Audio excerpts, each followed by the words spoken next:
Catus, Maximus here. Just a little video about the Skill 367. This is the stepchild, the unwanted stepchild worm drive saw. 6.5 inch rather than the ubiquitous big brother, the 77, which is a 7.25 inch. And why did the 7.25 inches become an absolute institution where the 6.5 inch, pretty difficult to find? Although I will mention, because of the advent of cordless saws, standard for cordless saws is 6.5 inches. Like the big really powerful ones are now 7.25 inch, but it means that blades are super easy to find, and companies like Diablo still put in the diamond knockouts for them, so that makes it nice and easy. The big issue with a 6.5 inch saw is versus the 7.25 inch, and why there is the difference and why the 367 is so rare, is that when you're doing a cut on the 6.5 inch saw, when you're doing a 45-degree bevel like so, there's not enough blade depth here to make a cut through standard dimensional lumber, such as 2x4s, 2x6s, etc. Or if you're cutting a 4x4 at a 45-degree angle, you won't be able to do it completely because there just isn't enough blade depth. The 7.25 inch saw gives you just that bit of extra blade depth, so you can cut 2x standard North American dimensional, actually probably a standard worldwide dimensional lumber at 45 degrees with one pass, and 4x4s, which if they're surface, they're actually 3.5 by 3.5. You can go down one side and then the other side and cut through a 4x4 with just 2 cuts on a 7.25 inch saw. And it just made it so hardly any of these 6.5 inches were sold. In the really old vintage round body style, there's basically 2 eras. There's the early era, which I guess is like 30s, 40s, and 50s, where they had a round body. And then there's 60s, 70s, and all the way up to the current era, I guess, which would be the square body SkilSaws. They did make a 5 3/8 in the old body, but I think they discontinued that when they went the square body, so this ended up being the smallest saw. This is a 1970s unit. Well, I digress. Anyway, the limited depth of cut for what would be considered a pretty heavy-duty saw just meant that a lot of people just didn't get it. They got 7.25 inch because that would do everything you need for various framing construction activities. The 6.5 inch saw is nice just because it's a little bit lighter, a little bit more compact. The blades are a bit cheaper. And so people who do have these really like them. If they're not doing beveled cuts on dimensional lumber, they'll do a standard 90-degree cut just fine. And if you're cutting a lot of sheet goods, then it's just kind of nice to have a slightly smaller saw. We know this one's from the late 60s, very early 70s, because it is a Type 4 right there, 11 amp. When they went with the Type 5, which was like the mid-70s, late 70s, they actually upgraded the motor to a 12 amp from an 11, so I guess there was still some demand for more power. This was the transition era where they were into the square bodies. They still had the cast aluminum handle. Early ones had steel handles, and then they went to these acrylic handles for a short period of time before finally settling on the plastic handles, which I think happened late 70s, early 80s. This one, the gears are fine. Actually works fine. This does use the standard trigger, so it's totally easy to get replacement triggers and brushes and standard stuff. It uses the 2-prong drive for the blade clamp, which is what Skill used for a long time, right up through the 2000s, where they went with a square. But pretty easy. This uses the same kind of spindle parts as a 77. Just things like the housing and the blade guard are going to be different because obviously it's a different size saw. Anyway, you have two different, you have either this old style 2-prong or you have a square. Got this for $10, and you know, like SkilSaws, their guards are usually, just put a little lube in this, and this one's great. Guy just said it had some kind of spindle problem. It ran, he didn't want to deal with it. So I assumed that he had bought it, probably paid more than $10, and couldn't figure out why the blade was kind of wobbly, and I was checking the spindle and the blade actually moved back and forth quite a bit. And upon disassembling it, this is why some people shouldn't be allowed to own worm drive saws, is they are diamond drive. They have this special shape. That's why blades have this little shape cut out, because it offers a more positive blade engagement. This person used a non-diamond drive compatible blade. So even though this spindle is 5/8, which is a standard size, they just put this on, slapped on the blade, and so the blade was basically sitting like this with this washer pressing on top of it. Well, the way this is set up, this is machined so that this will actually slip down in there, giving it extra concentricity. But in this situation, what it ends up doing is acting like a punch, and he just had to torque it, whoever had it, torqued it down so much to keep the blade from slipping, because it was just engaging on this little lip, pretty high grade steel. But it actually was, I don't know if I can really even, I don't know if I can show this, but the whole blade is pushed in, and it was almost like these two parts were acting as a punch to punch out that hole. And that was the root of the blade issues. Everything else is just fine on this unit. So I kind of like doing these service and discussion videos. Usually at garage sales it's light out, so it's just real easy to see into the back of the saw and see if anything looks like it's burned up or anything like that. This one looked just fine. I doubt you can really see in there, even if I zoom in. Anyway, you just look at the commutator, see if it's really worn. That kind of gives you an indication of how much time, run time the saw has had. Other than that, you just do standard stuff. Check the brushes. The brushes are all pretty common dimensions, so even if you can't find Skill 367 brushes, you just find ones that are, go to a power tool store and find ones that are the appropriate dimension. This is actually a pretty narrow slot in this brush cap. Oddly enough, it's really wide but really narrow.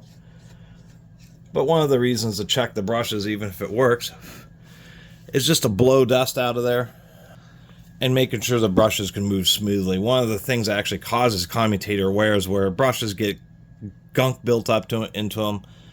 They don't slide quite as easily, and then they're kind of dancing off the commutator and causing a lot of extra sparking, which causes a lot of extra wear.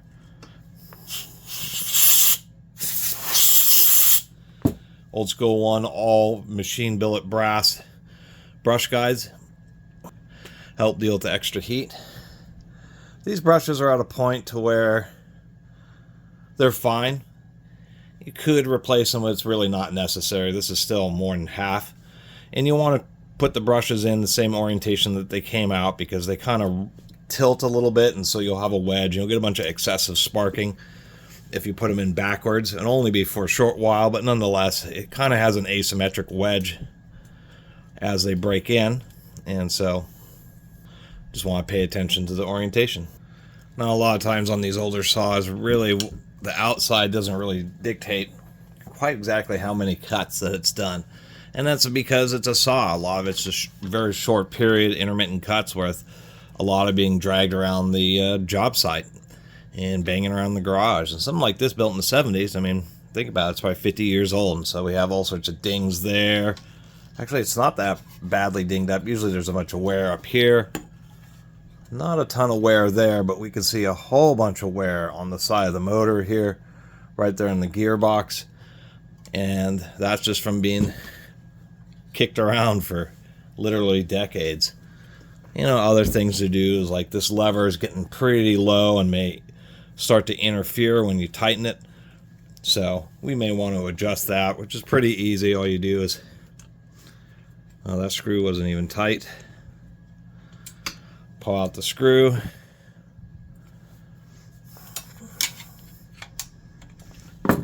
This one happens to be a little bit jammed. There we go. And then this is just a little lock clip. And then you can pull this up. Now, newer ones are 12 point. Older ones like these are 6 point.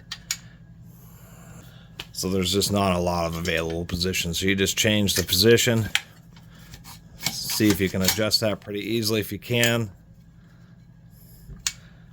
And that's kind of the deal here, is it's either there or it's way down here where it is getting dangerously close to interfering with the bottom of the shoe. So we'll just have to take the compromise position here. And these always get bent up. Pretty easy to bend them straight. Just grab them with a set of pliers.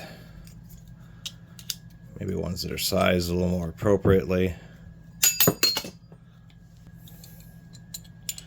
And that's all it takes to get these back into shape. Oh, I need better leverage than what I can. Maybe this way. It is pretty decent steel. I don't know if it's alloy. I'd be surprised if it was.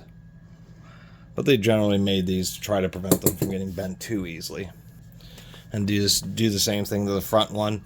This big hinge screw can come loose. If it does, you just tighten it down. You can use the newer versions where they have a little bit more thread sticking out, and then they just put a lock nut on the other side. And I can see this one's already been torqued down once, to the point that they stripped it out pretty good. That's why we have part saws. Well, the little clip, I was straightening out the front lever. This is a little bent. Definitely some kind of very hard steel. I was just trying to bend this little clip back, and it just broke in half. Very hard steel. Fortunately, I have one of the newer style clips that they use. Anyway, disaster. It's not really a disaster. If you ever lose those little screw-on clips or these clips, you just try to find a little snap ring or go get one of those E-clip sets from Harbor Freight, and you're back in business. These are designed to be pretty simple to fix and repair. Last thing here is a handle.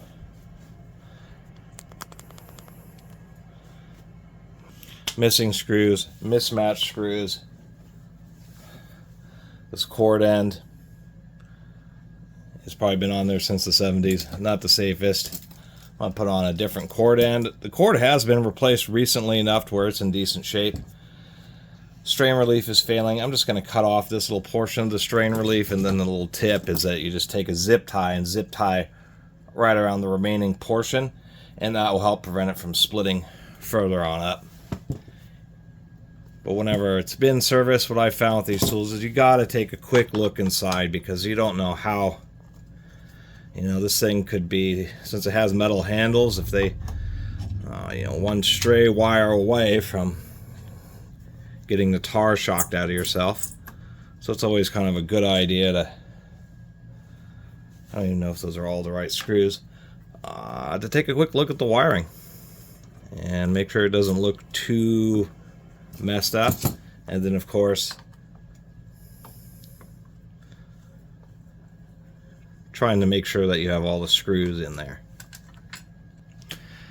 They didn't do the best job. They just twisted the wire and then put it under the head of the screw that they should have put on terminals. But it's nice, many times since it is a metal handle, they add this piece of paper as an additional layer of insulation, and many times that's torn up. This is a standard trigger design, pretty easy to replace.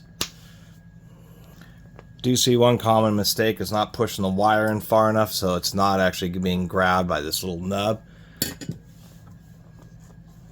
Very common issue is to not, this wasn't trimmed very well. That's really the big problem. So because of the disturbing nature of the way the wires are done in this, we're going to redo them. And you'll want to check, usually you want to use red terminals. Usually it's 16 gauge wire. Usually these are too big to fit in the little gaps in the bottom of the switch, so you have to use little ones. But on the grounding terminal, sometimes the screw is larger, and so you have to use a larger diameter. In this case, we will be using ratcheting crimpers. Get the rest of this apart here.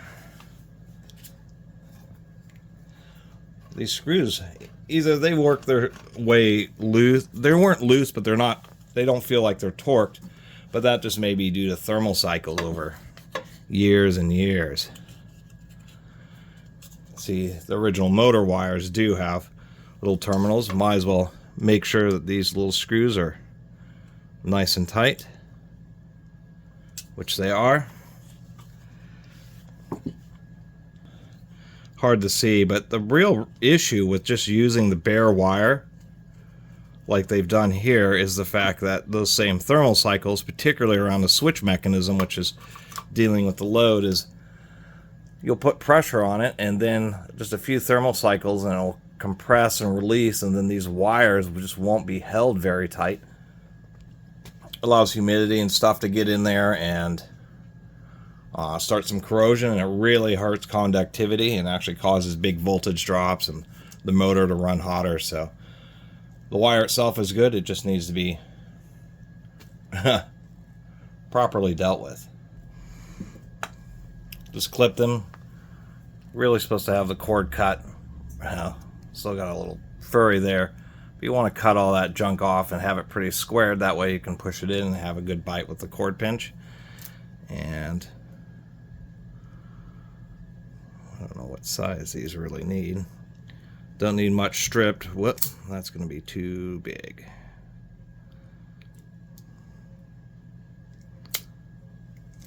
Well, it's a little stretchy. There we go. Do like these automatic strippers. They certainly work really well. Always a perfect strip every time, except for the situations where they don't fit.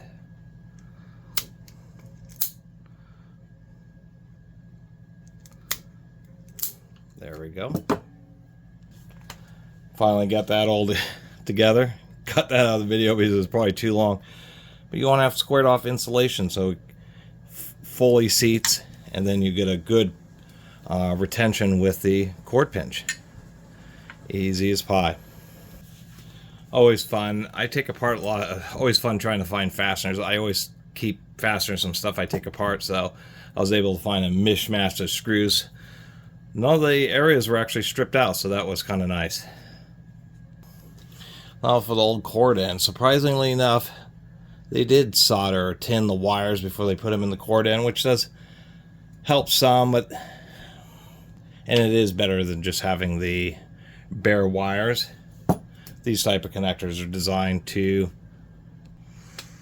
not have them be tinned, although you're supposed to put little metal ferrules around the wires, which really helps them. It's like a solid metal surface and then it's crimped onto the wire. So trick with using these type of connectors is you only can strip just enough wire, or the outer insulation, just enough wire so you can just get them stripped so you can put them in here. Many times people strip too much insulation, then they're trying to jam it. There's really just not a lot of space to work with these connectors. Oh, with these cord ends, they are designed to take bigger wire. The deal is if you can't push the wire through the grommet, then it's going to be big enough to be used without the grommet. So if you can't get it through here, then you just use the wire straight up, just like this. And I always recommend putting the back half of the connector on the wire before you do anything else, because it's always, and I've done it, where you get everything wired up, everything connected, and then realize it, you have to take it apart to put the back half on. Got the cord end on there properly. Now I can finally get a blade on here and be done with it.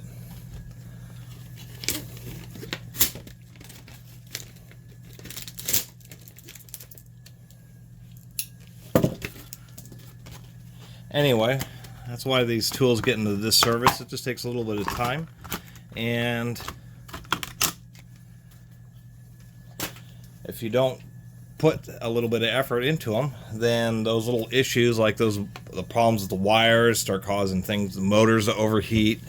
If you're doing heavy cuts and not having the proper blade set up, not periodically clean out the brushes, when these kind of tools really are designed to last a very long time.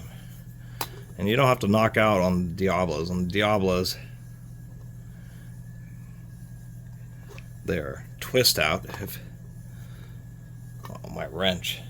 I didn't really want to go ahead and spin it around like 4 times. Still is easier than, well, I guess doing standard knockouts. What's interesting is most saws are right-hand blade. Some, both sidewinders and traditionally warm drives, are left-hand blade. And it's interesting that Diablo is now putting the printing on the left-hand side of the blade so that when you use it on a worm drive, you actually get to see the label, where if you're using it on more traditional saws, you don't. And then there's our diamond drive, and just gives it a positive blade drive. And this is a clutch system, so you can see that the blade moves back and forth. They used to be spline, but they figured it was just a little too dangerous to have everything locked in. But that was the origin of the diamond drive, but they just kept it. Even after they stopped the spline drive, this collar is splined into the shaft, and so this is actually just through friction driving the blade. And the idea is that if you're doing tough cuts or awkward cuts, you can just lightly snug this bolt, and so if the blade decides to jam, that it will slip on the blade, and you of course let go of the trigger. Where if you just want to deliver more power, you just simply tighten the bolt tighter, and then the blade, won't slip. Well, it made an interesting discovery. The blade wouldn't tighten up. Now this is, 30% more cuts per charge. So this is an extra thin kerf blade. It's going to be real easy for the saw to drive it. But it's thin enough to where when these two things come together and I tighten down the bolt ends up sitting on the top of the shaft, and I actually can't clamp tight enough. And it actually turns out that on the Model 77, these parts are just larger in diameter. They're actually totally interchangeable. This can just go right on there. But it's interesting that actually these parts, and it may have been something with the Type 4s where they were just smaller for the Type 4s, but everything else is the same. So I'm just going to use the 77 parts. And the deal with this is these lower portions are identical as far as height, but there just is a little bit more support and surface area. This upper washer is slightly thicker than this one, and so that additionally is why it'll work. I suspect on later models 6.5 inches they are just using these larger diameter parts, because the other saw I pulled these off of was newer. I think it was a Type 15 of the 77. The types don't translate. There's less.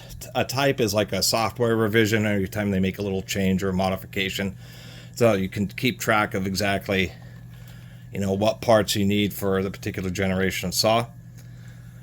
And so I suspect that's what's going on. As we can see, obviously here I have all this pressed down, and then there's this little lip that the bolt can press on, where there just wasn't that extra height on the other setup. I just couldn't figure out. I was like, what the heck is going on here? And I decided to go ahead and use its bolt too, just because the other one has the corners kind of rounded off, which is nice about the, at least having some degree of standardization and precision manufacturing, is all these interchangeable parts from, I was reading a lot of forum posts where people are like, oh, none of the parts are interchangeable between, the 6.5, 7.25, and the 8.5, and actually, really, it's just like blade guards housing major castings. There may be a difference in the length of the shoe, but other things, hinge pins, levers, blade mounting hardware, the lock screw, the cap for both the cap, the oil fill, and the end cap on the gearbox, the lock button, all that stuff. I'm sure the brush guides, all that's going to be exactly the same. I found that a lot with power tools, is surprisingly enough, there's a lot of parts that are really interchangeable. It just isn't documented, and so you got to kind of try to explore. And now this is tightening up kind of like how I was expecting. That should be more than tight enough. Leave that on there for 20 years, and you'll have to use an impact wrench to get it off, and of course you'll forget that it's a counter threaded. The bolt is, of course, threads in and out the opposite direction. You turn it to the left to tighten it, you turn it to the right to loosen it, because of course the blade's on the left hand side. It's so that if there's any looseness in the bolt, as the mechanism turns, it helps thread it back in rather than thread it out. Now we have a nice solid setup there. And of course, people were wondering why they went away from the cast metal rear handles.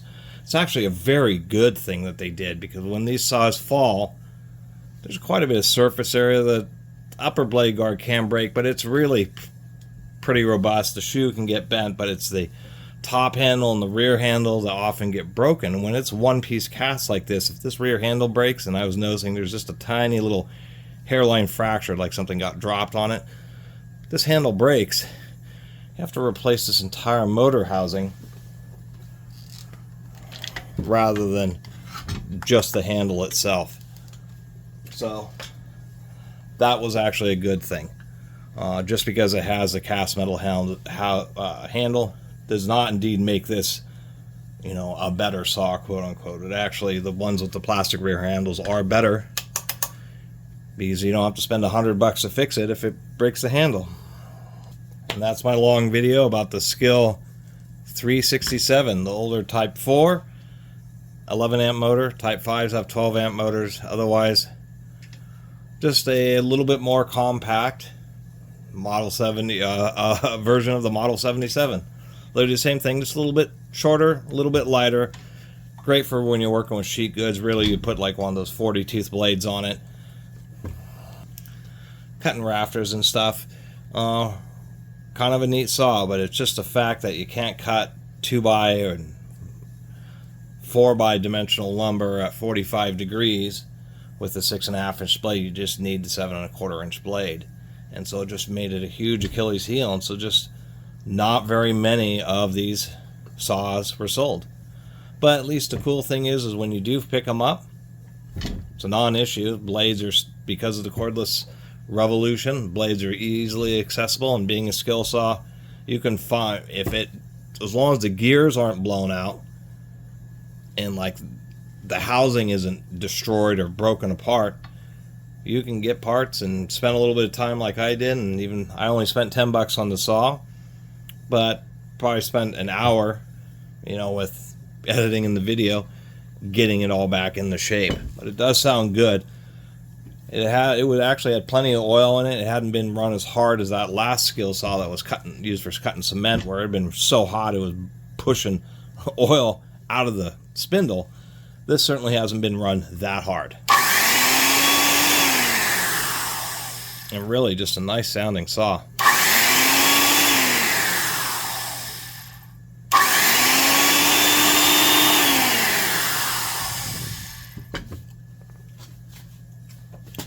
And one kind of boon, make sure I have that unplugged, is they went with the 12 amp motor in the mid 70s and later, just to give it a little bit more power. But the blades were still pretty thick back then. They were certainly rigid, but they had a wider cut, which required more power to drive them. And so that was the issue, is people really pushing them. Were telling Skill, hey, we just a little bit more power would be great. But now, with these thin curved cordless blades, this motor, I mean, this can, I'm sure this would easily bury the entire blade into hardwood, just the toughest of hardwoods, poplar and that type of stuff, and just have no problem making the cut. And so it's kind of nice. And guard works great, and we can see that those washers aren't so big that they're going to interfere with the depth of cut. And I actually kind of like that, because that's just a little bit of a hardware upgrade, a little bit wider, a little bit more material, so it's a little bit more rigid. And the larger diameter just provides a bit more stability. And that's the wonderful thing about SkilSaws, is you'll have a little bit of gear backlash, but the spindles are pre-tensioned, so they do not pull in and out. There's zero end play, and they do not rock back and forth. You can grab the blade and do this, and it will just be dead tight. You will not feel any rocking back and forth. And even on a thin curved blade, when it's held with nice heavy-duty, large diameter hardware like that, there's actually still a fair amount of rigidity. Which is the last point I'm going to make, is a 6.5 inch saw is a smaller diameter blade. Using the 77 hardware, this is going to end up being just a bit more rigid. And like if you're using a finish blade, you're going to get, well, you don't need to use a finish blade, but you're just going to get, if you hold it real straight, you're going to get real straight cuts, because this blade is just going to be held, you know, absolutely in position. It's not going to wobble. You can actually get some pretty fine edges. Anyway, thanks for watching.